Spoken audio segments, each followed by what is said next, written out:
Welcome back. It's not a great day for the bulls. The global red on the Asian screen is hitting us hard. But then we didn't do much better yesterday either when there were a lot of Asian markets trading in the green. We were buckling under domestic telecom woes.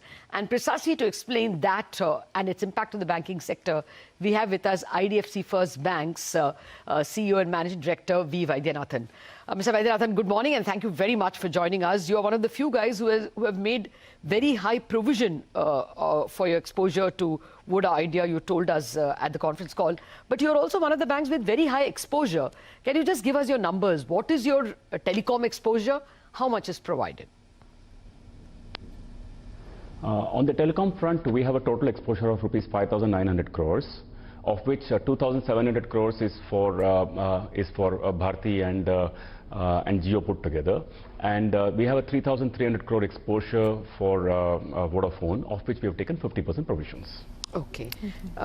What is your watch list generally, and how much of that should we worry about?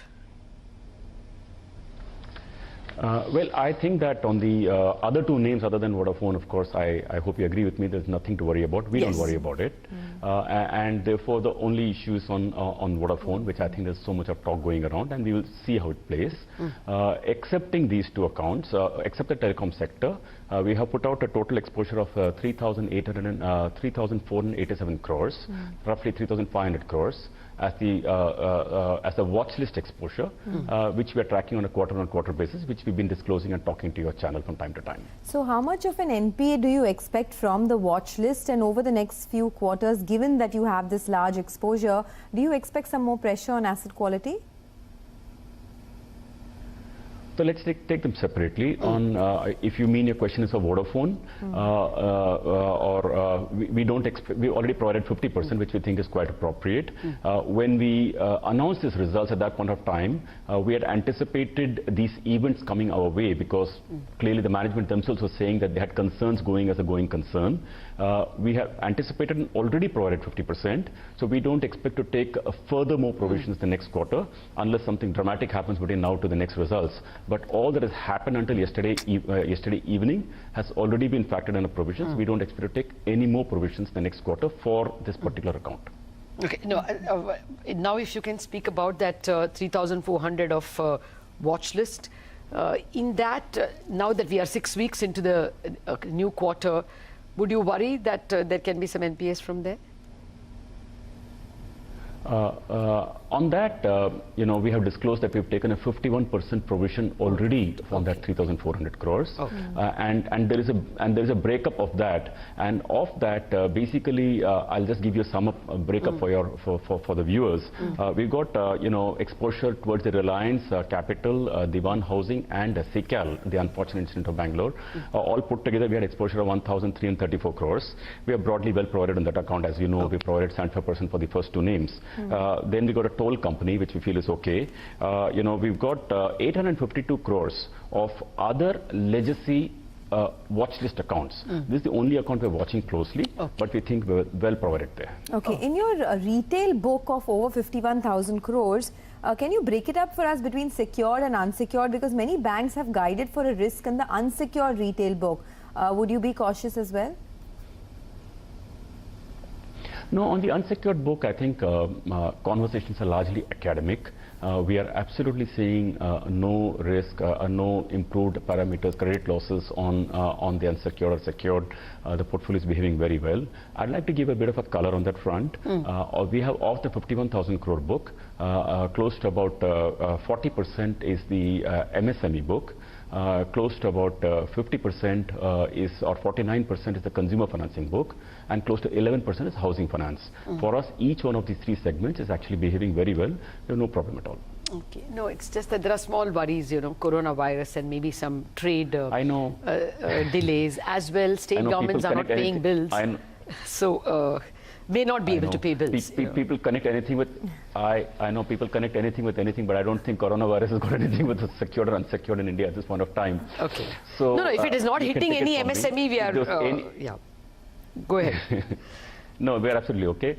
Yeah, I just want to say that, you've seen our track record for the last many years, Lata and Sonia, that like for 10 years earlier as chairman of Capital First and now running this bank, if there's a problem, we will say it. Okay. Whether it was Vodafone or whether it's Divan, it's Reliance Capital, we would said it. Okay. On retail, I'm telling you straight, there is no problem. All right. If I'm saying No, there's we take your problem, word. there's no problem. Okay. Or you would have provided. But you're still at a 6-quarter run rate of losses.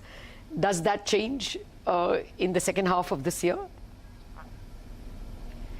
I mean, in the fourth quarter. If you see the I understand. If you see the pre-provisioning operating profit of the bank, it's continuously been growing, I think, quarter on quarter. I think once this large corporate loan provisions we've been taken stabilizes, we will get to see profits. I do believe that in the coming quarter, we will begin to see profits. But I must just point out to you one very important thing. I've said this before to you, that we are a build-up stage bank. Yes. Do not expect huge profits from us because money is available. We are investing for the future, and therefore you could expect nominal profits, let me say in the order of magnitude of 50-100 crores and stuff like that for the next many quarters till we really pick off. But when the NII starts growing, then we will see a hockey stick of profits in the subsequent years. Any fundraising that you're looking to do over the next 12 to 18 months? First of all, we are looking at raising about rupees 750 crores to 1,000 crores of subordinated debt, because our tier 1 is already quite strong at 13.3. And we have engaged CRISIL to rate us for that. We are given to understand the rating is rather high, but I think it's coming out today. It's not public yet, so I will not be able to spell out the rating to you. But we just got a short-term rating of CRISIL of the highest rating of A1+. We believe that even on the long-term rating, it will be among the higher category, which will pleasantly surprise you, let me say. Oh, that's good to hear. So what should we expect on NIMs, Mr. Vaidyanathan? Will Q4 do better than Q3? 100%. It will certainly be better. If you see last 3 quarters, every quarter NIM is growing. And it has already reached 3.8%, I think, from 3.4 the previous quarter and 3.2 the previous quarter. So this trend should definitely continue in the coming quarter. All right, Mr. Vaidyanathan, we will leave it at that. Thank you very much indeed for joining us with such a wealth of details. So the exposure is well known. The provisioning is higher than than every bank. Why most banks and all other banks? So market is at peace with the numbers coming in from IDFC First Bank. Okay, but market is not at peace in general. So the Nifty is falling some more now. In fact, down about 90 odd points, given up on that 12,000 level quite emphatically. And the Bank Nifty is now down 254 points. So very interesting day shaping up. Let's see if it's a trend day on the downside. With that, it's a wrap on this edition of Bazaar. Lots of trading ideas lined up on Chartbuster.